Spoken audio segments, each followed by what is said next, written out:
થોભો, આજે તમે જે કરી રહ્યા છો એ જ 6 મહિનામાં તમારી કિસ્મત બનશે. વિશ્વાસ નથી? તો આ સાચી વાર્તા સાંભળો. તમને જો વિશ્વાસ ન હોય તો આ વાર્તા જરૂરથી સાંભળજો. એક નાનકડા ગામમાં મોહન નામનો ખેડૂત રહેતો હતો. મોહન ખૂબ જ મહેનતુ અને ઈમાનદાર માણસ હતો. તે રોજ સવારે વહેલા ઉઠતો, ખેતરમાં જતો અને દિલથી મહેનત કરતો. ગામમાં ઘણા લોકો હતા જે કામ કરતા નહોતા, પરંતુ ઝડપથી ધનવાન બનવાની આશા રાખતા.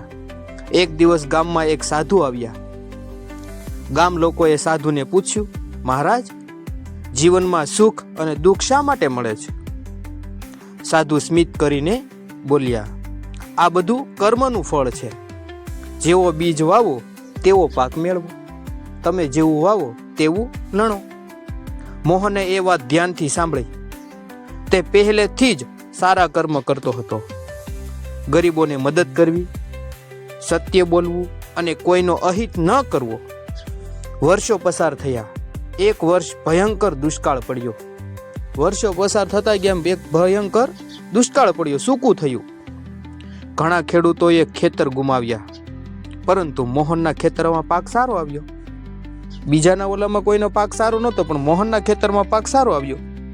લોકો આશ્ચર્યમાં પડી ગયા. તેઓએ પૂછ્યું, મોહન, તારો પાક કેમ બચી ગયો? મોહન બોલ્યો, મેં હંમેશા સારા બીજ વાવ્યા અને સારા કર્મ કર્યા.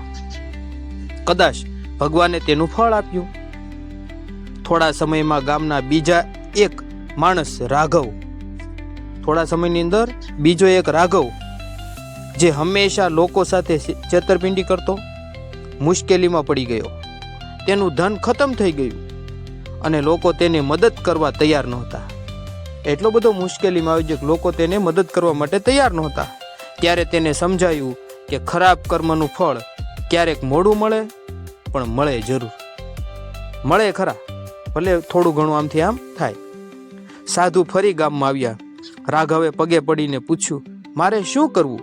સાધુએ કહ્યું, આજથી સારા કર્મ શરૂ કર.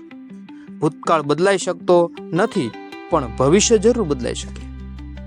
ભૂતકાળ બદલાઈ નથી શકતો, પણ ભવિષ્ય જરૂર બદલાઈ શકે. રાઘવે પોતાની ભૂલો સુધારી. ધીમે ધીમે લોકોનો વિશ્વાસ પાછો મળ્યો.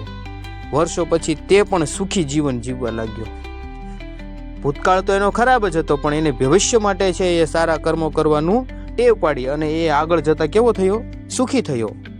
મિત્રો, જીવનમાં જે કરીએ છીએ તેનું ફળ જરૂર મળે છે. સારા કર્મનું ફળ ક્યારેક મોડું મળે, પરંતુ ચોક્કસ મળે છે. ખરાબ કર્મનો પરિણામ પણ એક દિવસ સામે આવે છે. આપણે કોઈ પણ ખરાબ કર્મ કર્યું હોય એનું પરિણામ એક દિવસ તો સામે આવે જ છે.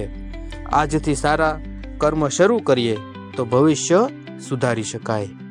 જો આપણે આજથી સારા કર્મ શરૂ કરીએ તો આપણું ભવિષ્ય એ સુધારી રખાય. મિત્રો, તમે યાદ રાખજો, કર્મ કરો, ફળની ચિંતા ન કરો. સારા બીજ વાવો, સારો પાક જરૂર મળશે. ભગવદ્ ગીતાની અંદર પણ કહ્યું છે, કર્મણ્યેવ અધિકારસ્તે મા ફલેષુ કદાચના. કર્મ કરવામાં જ તારી ઈચ્છા છે, ફળની બાબતમાં ક્યારેય નહીં. દરેક મિત્રો છે મારી ચેનલને સબસ્ક્રાઇબ જરૂર કરજો મિત્રો, સપોર્ટ કરજો. Thank you.